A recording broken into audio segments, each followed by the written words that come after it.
The heartbeat of any organizational success is the emotional welfare of its people.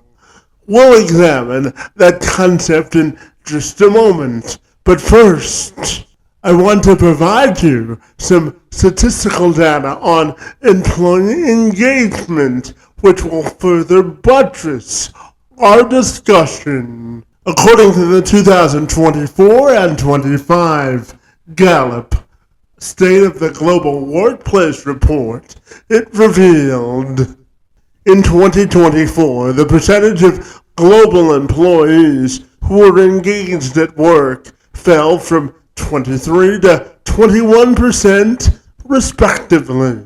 To put this into context, Gallup says that employee engagement has only fallen twice in the last 12 years, in 2020 during the pandemic and last year during the last quarter of 2024. Last year's 2-point drop was equivalent to the same rate of decline that we saw during the COVID-19 pandemic.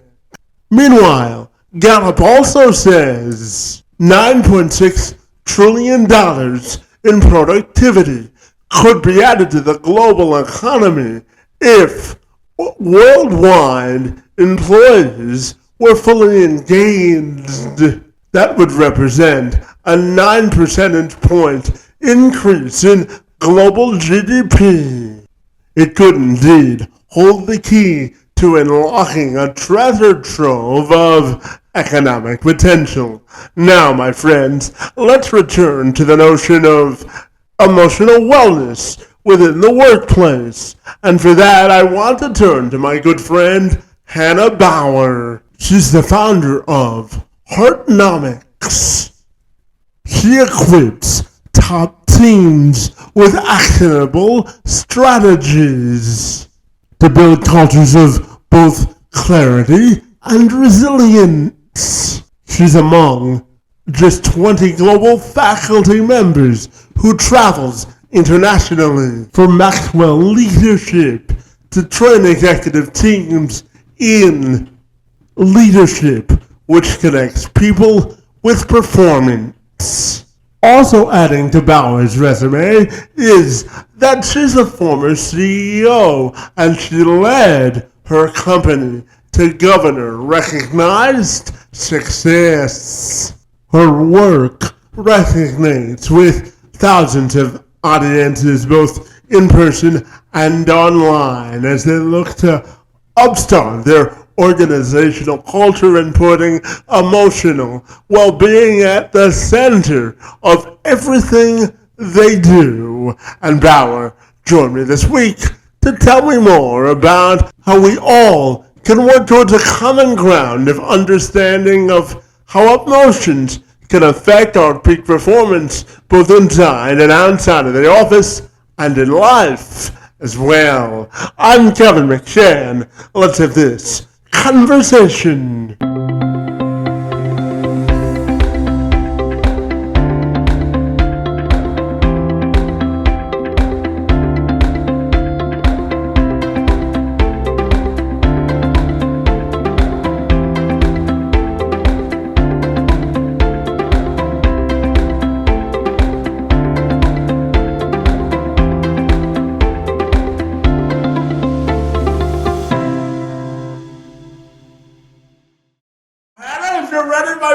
Take a moment to tell you that I'm delighted to be with you on this Tuesday, and I'm super excited to learn about all of the great work that you do in leadership development. It's great to see you, and happy Tuesday to you, my friend. Oh, thank you so much. Thanks for having me, Kevin. Absolutely. So, and I wanted to start our conversation by asking you about how you define elite level leadership development. What do you think makes a great organizational leader?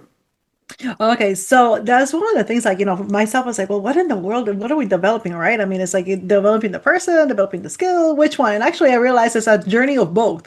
Is in leadership development is when you are looking sometimes to get acquire skills because we have these questions to problems that we don't get, that we start having this search, right? This curiosity. So in leadership development, not only is in the acquisition of skill, that like communication skills, or like being able to read different things or analyze to be able to get information, but also the personal development that happens for the leader in alignment to be able to really perform those skills at their max. So actually we can get results. So leadership development is really looking at the results and narrowing that gap between where we are and where we want to be. Yeah, absolutely. And as the founder of Heartonomics, I know that you think that leadership and emotion are interconnected, my friend. So tell me why you think emotion is a big part of leadership, and what does that mean to you to lead from the heart, my friend? What does that mean to you? Well, because it's part of being human. We are emotional beings. It's a part of who we are. In sales, when we talk about training other people, it's really an exchange of emotion. We talk about even trust, right? We do business with whom we like, with whom we know, and who we trust. So emotion is very much a part of who we are, and it impacts what we do.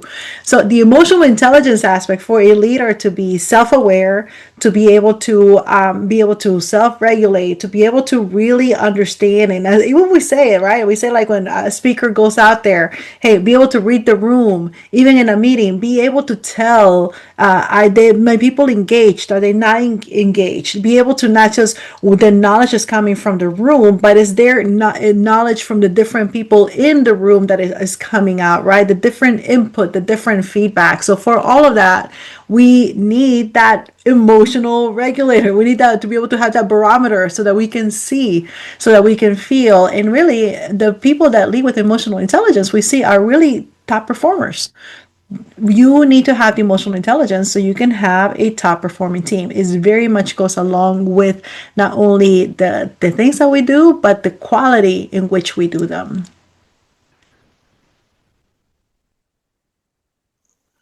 And what do you think it means, Hannah, to help leaders be aligned with their passion and purpose in leadership? What does that mean to you, my friend? So, passionate purpose in leadership. It Purpose is a part of what we do, right? I mean, so sometimes people confuse passion and purpose, right? I think, like, okay, if I'm passionate about something, that means I'm purposeful. But passion also is an emotion. So you can see how it can be very difficult to measure your purpose according to how your emotion goes, right? Because it can be one day super good, it can be super bad. So we understand that purpose it does give you passion. It is part of the fulfillment that we get. But it's not only passion. Passion is also a byproduct of being in that purpose, right? You're gonna get that, and actually, it's like that's this give, this pull, and this push, because your passion is gonna want you to do more of it. Just like when you do more of it, you receive it. It fires up the passion in you. So, seeing that they both go together, but they're not necessarily. Not only do we don't measure purpose only because of the passion. There is not just an emotion. Purpose goes beyond the emotion. It goes into that calling. It goes into that overall desire, and really the fulfillment that we get from being able to operate in our purpose. Yeah, and Hannah, I know that you are one of just 20 global faculty leaders as a member of the Maxwell Leadership Group, traveling internationally to train executive teams on leadership, and that connects them with their people and their performance, my friend. So tell me about the importance of connecting with your people and really investing in them to maximize their potential. What are your thoughts there, my friend? Oh my goodness, that's such a good question, right? Because if you think about it, like, if connection is what helps us be better together. Traveling with the Maxwell team really helped me not only see different countries and amazing things that other people are doing, but the connection, really seeing that what unites us is way much more than what separates us. And when you are connected with people, suddenly those things that seem very hard become not so hard. Those things that we feel that maybe even impossible become possible. Doors that people can open because of connection are going to be doors that you may not be able to open yourself, just the same way you can open doors for people that they may not be able to open for themselves, and really create that change, that movement, that catalyst. So it all starts with connection. We're made for connection. We see what happens when we don't have connection, when we have disconnected teams. When we have a disconnected team, what do we have? A dysfunctional team. When we have disconnected families, well, we have broken families, right? When we have disconnected leaders, what do we have? We have conflicting priorities. We don't have people that are feeling valued, that are feeling heard. Ideas get stuck. So disconnection, and if like you see that even in technology, right? When things are not connecting, they're very frustrating, and then things get stuck. So connection with human beings is just like the same way when we have connected system. When the more they're connected, the better they flow, the faster they are, the more we can do. Same thing with humans. The more that we're able to connect, that network, right? We call it a network of humans, is because we have connected people in different places. So it's everything. Yeah, and Hannah, I'm going to ask you this question because I'm personally curious about it. You know, we just last week passed the International Day for Persons with Disabilities, and I spent a great deal of time talking to organizations about the positive benefits of hiring folks with disabilities, and I'm curious what a day like that means to you, and what, in your view, are the positive benefits of incorporating individuals with disabilities into the workforce, my friend? Oh my goodness, it's everything, right? It's about honor. It's about honoring, it's about adding value. I mean, when we value everything. We value the entire being. I grew up in a hospital, right? I mean, I for many years, for about 10 years. There was a period in, although what we would call perhaps a disability, like people, it was not visible right away. It very much was because my heart wasn't working right. So there were many periods of my day as a kid, later as a teenager, where I literally couldn't breathe. So I couldn't stand up, I couldn't walk, I couldn't do what most other kids my age would be doing, like even going to school, to have a liability to go to school.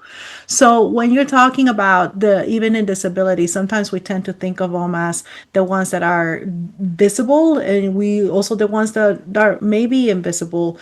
And for me, when I had people not look at me or define me because of the problem that I was going through, but really look at the human that I was, looking at the life that was worth saving, right? The life was worth fighting for. When I saw that value, it also helped me value not only my life, but also the work that I wanted to do in the future.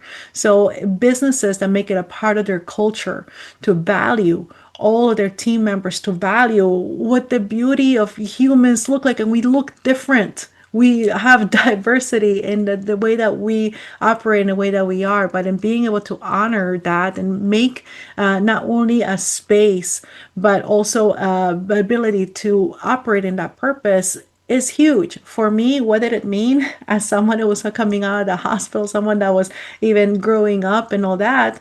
It's allowed and opened the door for me to do what I do today. Again, it wasn't something that was necessarily right off the bat that you could see, but definitely not being able to breathe affected everything else in my body, affected the way I thought, affected the way I spoke, affected the way I walked.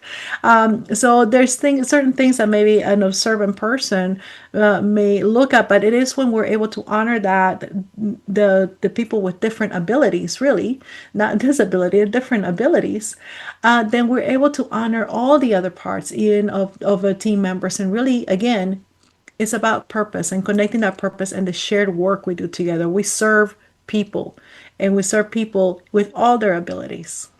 Yeah, absolutely. And, you know, Hannah, I'm also curious curious to get your definition of how you define bold and effective leadership because I know prior to the work that you do now, you were a CEO and you were really on the cutting edge of not only effective leadership, but what makes women sort of impactful leaders. So, how do you define bold and effective leadership, my friend? Well, there's actually this quote I would say that really helped me define it best, and it was from Saint Augustine of Assisi, where it's hope has two beautiful daughters. The anger, encourage, anger at the way that things are, encourage to see that they do not remain the same. And to me, leadership, bold leadership, it requires that, right? Where there is a change that we do want to see, and it's going to require boldness to be able to do it. It's going to require courage in times where perhaps you're not being accepted, where perhaps where you don't look or fit the mold of what people expect you to be as a leader, or even perhaps other people being confident in your abilities to lead or in your abilities to do something that hasn't been done before. And that's really where hope kicks in. So a courageous, bold leader to me is also a hopeful leader. Hope will look at things beyond how the circumstances are, right? Having to necessarily be the first person, right? Like the first female to fit in a role, it yes, it is good, it is nice, it was well, but also so much more is really the results that we were able to do that and the support that we're able to give the organization. So I would say for me is a bold and courageous leader is also a not only hopeful leader, but it's also a service and humble leader, because you're going to have a lot of humbling you have a lot of humbling opportunities in leadership to do so. And really the confidence, it takes confidence for a person in alignment and really being confident in your purpose to stand in a place where maybe other people like you have not stood before, or maybe where nobody else has stood before, or maybe when the majority of the people are saying things that may not be the right thing, or they're not speaking for all. And a leader does speak for all, and it takes boldness to look into that, and it takes courage to speak into that and bring that out of your team as well. Yeah, absolutely. And I'm also curious to ask you about building a great organizational culture and really valuing the people that are in that organizational culture. Because I always tell employers and those in leadership, you're only as good as a leader as the more that you invest in your employees. So I'm curious about asking you about striving to create a great organizational culture and what principles go into that in your view, my friend. Oh my goodness. Okay, so first of all, is understanding for an organization that nothing happens outside of culture. Like nothing. Like there's not a single decision that you are doing at your business that is happening outside of the culture of the business. So I think sometimes people think like, oh, culture is over here, like a nice to have, like a like a painting or something that we have there, or along with our mission, vision, values, and it's outside of it. But no, if we don't like the way that things are going, the decisions are being made in the business, is because the culture is supporting that more than your processes, more than your strategy, more than whatever somebody, a leader or other people may say. The culture really is dictating the pace. So when you're talking about building cultures, building strong organizations, you're really talking about building strong cultures. And what is that strong culture going to look like? Well, what's happening in the culture is the way that we think together, right? It's like, think of like an individual. You don't make a decision outside of yourself. Like you are making the decision here, the way that you think, the way that you talk with other people, the way that you interact, and the way that you act, right? The way that you start making decisions. So when you're talking about companies needing to build cultures that support people that are going to support the habits, the collective habits of the group, that are going to support the team members of the group, how we interact with one another. Very much the culture is going to dictate what's acceptable and what's not acceptable. So it goes hand in hand. Is what the leader does. The leader sets the rhythm for that culture. The leader sets the what the culture looks like. And you know what? The leader every day is either adding to or taking away from the current culture. Bauer's career led her to be a former CEO, where her company was recognized by the governor of her state for her approach to effective leadership. She also made history as the first woman to chair the board of Sur Familia. So I wanted to find out, in Bauer's opinion, what those experiences meant for her trajectory as a leader and how more women can rise through the ranks of leadership. Oh, well, for being chair, the first one there, I was supporting the executive director, and the executive director is a female, is a woman. And for me, being able to support a fellow woman leader, and she had been at that point, I think it was over a decade in that position, but being able to really not only be an advocate for what she did, being able to bridge that gap between what the governance and how to help the governance grow and actually keep up the pace with what she was already doing was a great honor in service. So that's the way that I really not only privileged to be able to serve in that and to really, in I didn't even know, right? I mean, the organization had been in place almost, I think at that point, about to be 20 years. But it was a great opportunity to not only support another fellow female leader, a great female leader, but also to be able to put in a bit more of that flavor, right? To be able to like, hey, look at the other dimensions. A woman and men, we can't lead. We lead differently. There's different parts, and we complement each other. So I was able to learn a lot from the chairs before me as well. The difference that they had set into place, and definitely the chairs that have come after have been incredible. From winning the award, actually, that wasn't even something we were set out to do.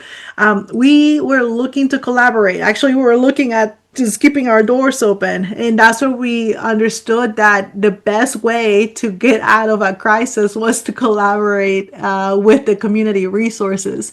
So actually, we were able to team up with the technical college that was here and really start learning and implementing and doing work to retrain people in their positions, to be able to retrain into other parts. And that's how we started getting notice. And we were able to end up as one of the honorees from the governor of Georgia as a small manufacturer of the year. So one of the three that were there for that time. So it really came as an example for us, the power of collaboration and also the humbleness that it takes to learn. It's like, hey, I can't change what I don't know, and I don't know what I don't know. So I need to get in touch with somebody who knows and then put it to work. And that's what we did. We were able to put into work. So we put in the effort, but definitely utilizing the resources that were here through the Small Business Administration and through the technical college that was nearby. That really helped us, and definitely our team who were up to par to be able to integrate these different solutions and learning moments for us. Yeah, absolutely. And I'm also curious to ask you, well, what are things to you, or what are the keys to transforming leaders through love and excellence, my friend? What do you think people need to know about that concept? Well, that is the $1 million question, honestly. Because, sometimes people think that they're opposites, right? Like, okay, I'm going to be leading by love, which means, my main thing as a leader is like, I just want my people to like me and accept me, and we're going to be one big happy family. And then things start breaking down, right? Or you're on the other side where you're like, hey, we're going to lead, we're going to be excellent, we're going to be top notch. And you think you have to be this very rigid, structured place, which is great until you put people in there. And what happens is then people get burned out. So in one place, when people think that if they lead by love, it's going to lead to chaos. In the other place, if they lead by excellence and system, well, that's going to, without the purpose, without the leadership in place, it's going to lead to burnout. So what is the key? Leadership. A leader that knows how to balance, and really the leader is that glue, is that fuel that makes both great processes, the excellence, and the great people, the love, to be able to work together. So being able to level up in your own leadership, to be able to grow in that emotional intelligence, to be able to grow in the systematic view, and really to be that empathetic, humble leader that is willing to listen.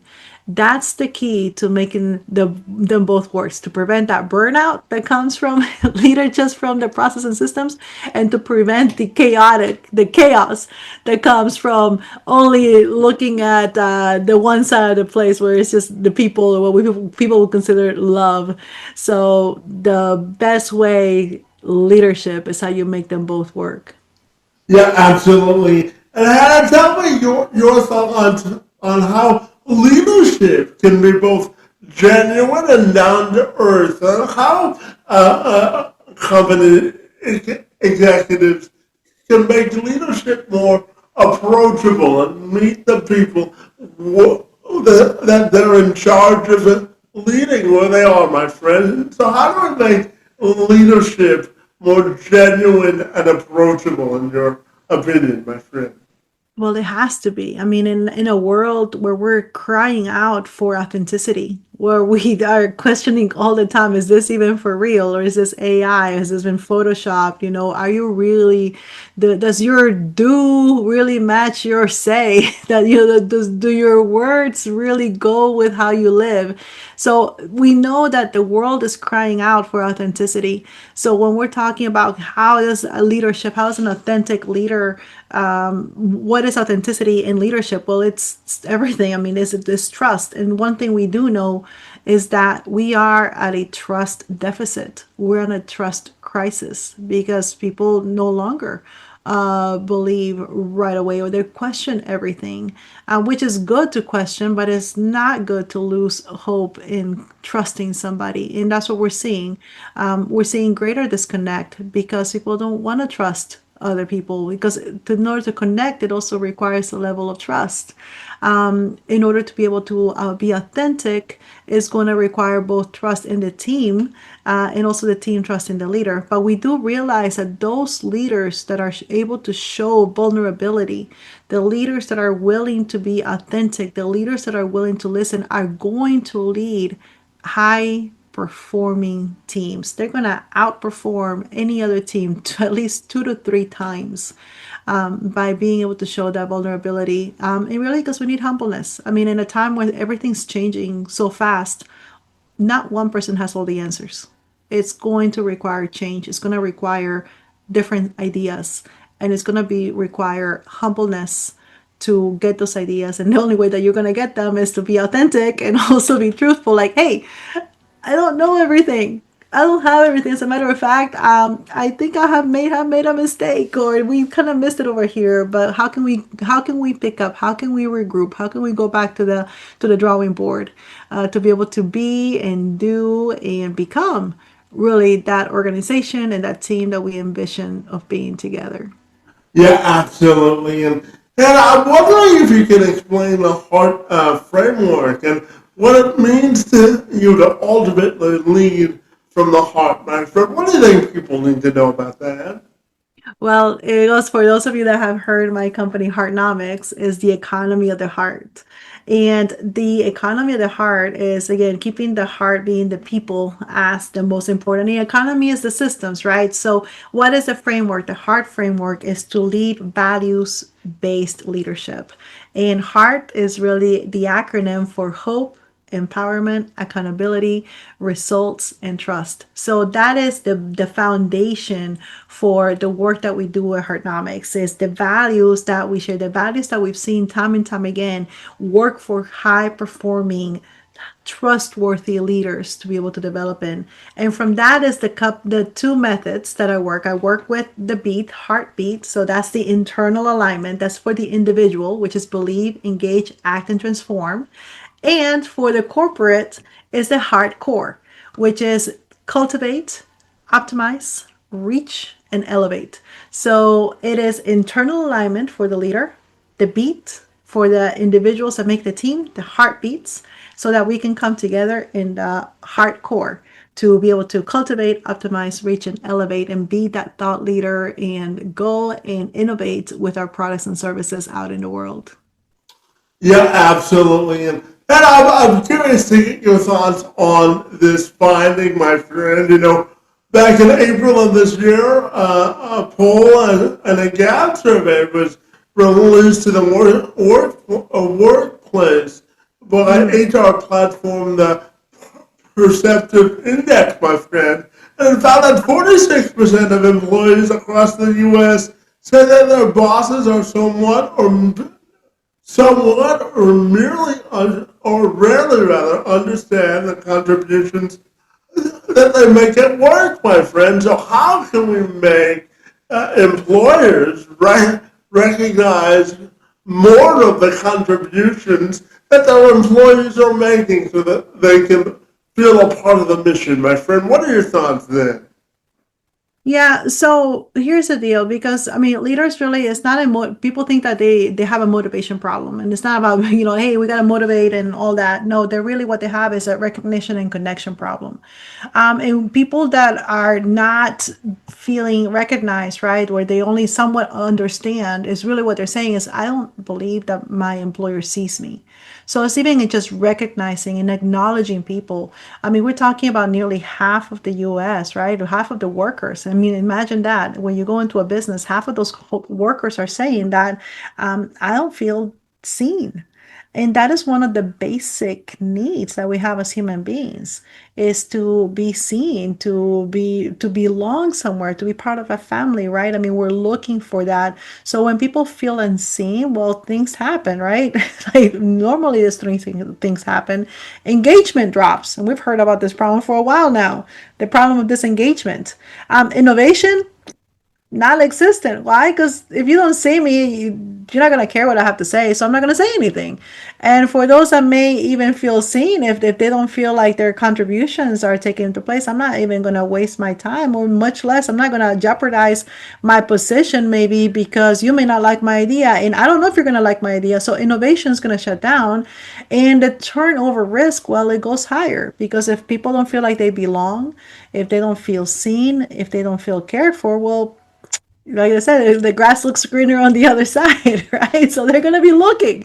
So you have less loyalty with a group of people. You have less those raving internal fans, what we really would call our family, right? People say this: we're not just working here; we're a family here. You really wouldn't be able to say that if we're talking about 50% of the employees feeling unseen. In a family, you think about it, you greet each other, you see each other, you value each other, you have empathy for one another, you're coordinating things, you're coordinating schedules, you're looking at stuff. So that is really what they're talking about is the need to be seen, the need to be cared for. And again, people don't care how much you know until they know how much you care about them.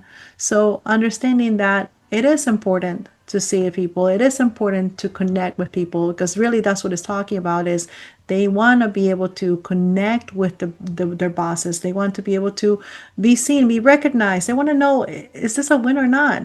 One of the greatest things that leaders can do is tell them, hey, this is good, this is recognized, this was successful today. And I think a lot of the employees, they don't know what the success is because the task list is never ending. So what of what I did today was a success? Because we all want to succeed, we all want to do things that are going to be good and really move in progress and move forward. So that's the other part. Are my contributions seen? Am I being recognized? Is the work that I did, is it good work? Is it helping? And as leaders, we need to make sure that we are telling our people that we're encouraging for that and we're also clarifying what that looks like. Yeah, absolutely. Yeah, I'm also curious to follow up on leadership trust because, as you mentioned, my friend, it's on the decline in a 2025 report from the Center for Social Capital found that trusted corporate leadership is ending with fewer than one third of all workers in America believing that executive leadership aligns with employee interests, my friend. And I'm curious about your thoughts on how we close that gap in employee trust and the importance of really empowering the people that we are in charge of leading on making decisions that affect the entire health of the organization. Yeah. How important do you think that is? And what are your thoughts on those findings from that survey, my friend? Oh, it's huge. I mean, if you don't have trust, you don't have relationship. So, I mean, you're talking about people that really don't feel like they have a relationship. I mean, have you ever been in a bad relationship, Kevin? I'll plead the fifth on that one, but of course, every experience is a learning experience, isn't it? It is, and it doesn't feel good, does it? It really doesn't. We're like, some lessons we don't want to learn. So, but if you think about it, like if that trust is not there, then that relationship is not a healthy relationship, and we tend to know if they're not healthy relationships, they're eating away, and so the decline in leadership trust is huge because that means that we're having unhealthy relationships. So again, going back to the dysfunctionality of not having really the things that the symbiotic, right? Where we're looking at that share, that collaborative aspect. You're not going to collaborate with somebody you don't trust. It's just not going to happen. So when we're calling our people to like, hey, have high collaborative teams, it sounds nice, but you need trust to be able to do that when you're asking people to go there and and give it the extra mile, and they're not seeing the consistency from you. That's going to break the trust. So how do we as leaders, in a sense, not only prevent but build that trust? Well, consistency is going to really take care of this trust issue. Being consistent, not a lack of standards. A lot of these businesses I go to, a lot of places, there's standards everywhere. There's not only the standards that you put in place, there's compliance things, what third parties say that you have to do. So it's not necessarily even a lack of standards, a lack of compliance, but it's the lack of consistency in applying those standards for all. And that's what's going to build that trust. And when we're talking about really in a trust recession, well, we know what happens when we go into negative in the bank accounts. It doesn't look good that we are in debt. And why is this important? Because we are living in uncertain times. I mean, we don't need to know that. Like, that's not news flash. It's not just that we're in uncertain times. It's just how fast change is happening, how long solutions are lasting. It's requiring a lot of innovation. It's requiring change. It's requiring adaptability. It's requiring resilience. It's requiring also being able to be agile in being able to respond to change. And for all that, trust is right in the middle of that. I mean, we talk about resilience, it's trust in the efficacy, self-efficacy, being able to like, hey, we've gone through this before, we can get through it again. These are the lessons we learned from the past. In agility, how fast can we move? Well, especially when we don't know where we're going. So all of this very much is tied to trust. And yes, you're absolutely right, Kevin. We are in a decline in leadership trust, and it's a crisis. Yeah, absolutely. And yeah, I want to revisit something very quickly you said about emotional leadership. And I wanted to ask you your opinion on whether you think leading with courage is interconnected with leading with vulnerability. What does that mean to you Yeah.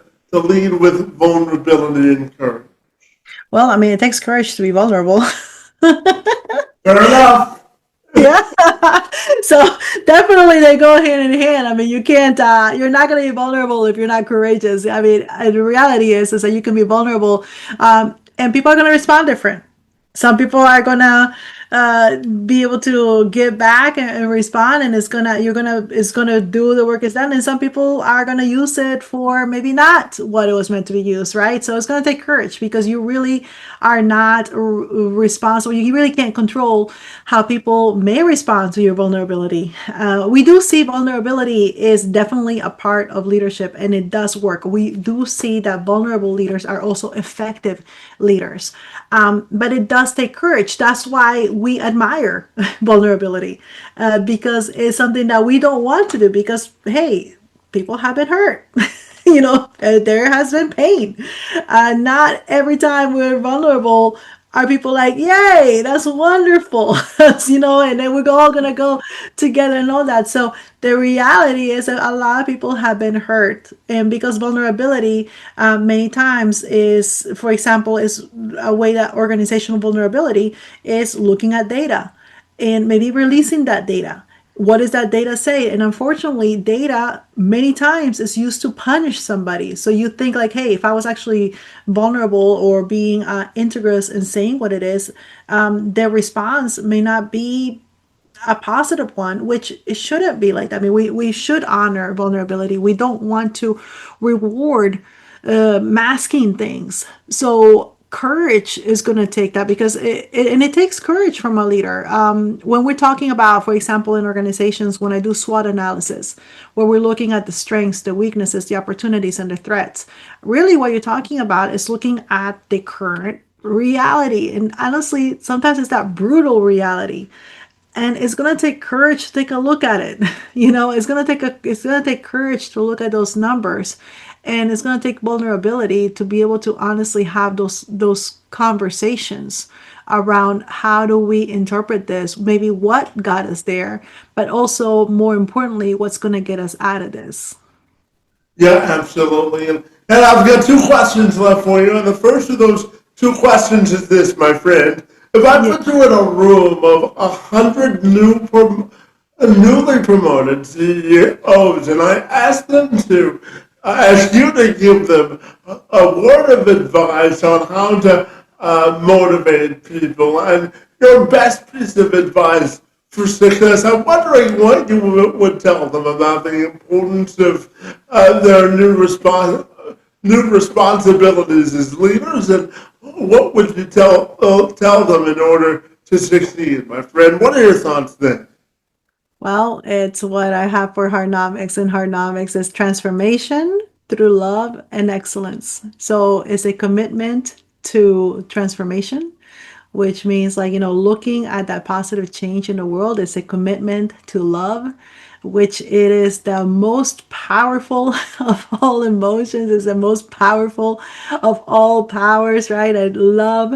And then being committed to excellence, that, doing the work, doing it well, doing it consistently, doing it with clarity. So in transformation, being a positive change in the world, with your products, with your services, with your visions, with your initiatives, with your innovation. That love, which really is talking about that connectivity, connecting people, being a people connector, being able to look at people, also value them for their strengths, value them for their abilities, however different they may look, and also being committed to excellence, to doing what's right, doing it for all, doing it consistently, and doing it well, by learning also through our failures, because it's really through those failures that we learn the most, and that is a very much a part of excellence. Yeah, absolutely. And Hannah, my final question for you has to do with your own personal and professional legacy, my friend, and how you want that to be defined. Well, basically what I just said, with transformation through love and excellence, but really my legacy is I like to solve complex problems. So my legacy is to help people find fulfillment in the complexity of what life is, right? Not only to be successful, but also be significant. So, one thing is about success is that it's nice when you have success. It's great. I mean, it feels good, but oh my goodness, so much more when you can really have that significance. So that's when we help other people be successful. So I want my legacy to be that, to help other people be and get in touch with their purpose, with their success, and really their legacy, to activate their legacies in the future. Absolutely, my friend. And finally, Hannah, tell me if people want to get connected with Heartonomics or yourself personally, my friend, what's the best way they can do that? Best way, website, heartnomics.com, heartnomics.com. You can also find me on Facebook. You can find me on LinkedIn, YouTube, Heartnomics. So it really, Hannah D. Bauer, if you want to find me on LinkedIn. So that's really the easy, fast way to get in touch with me. Fabulous. Well, my friend, I have to tell you that leading with emotion, courage, and vulnerability is a big part of both building effective teams and, quite frankly, turning a profit. And I'm sure you would agree with that. Yes, And I want to 100%. absolutely. I want to thank you for engaging in conversation with me. It was a delight to speak with you, and I want to thank you for engaging in conversation with me this afternoon. It's most appreciated. Oh my goodness. Thank you so much for having me, Kevin. A true pleasure and honor to get to have this conversation with you.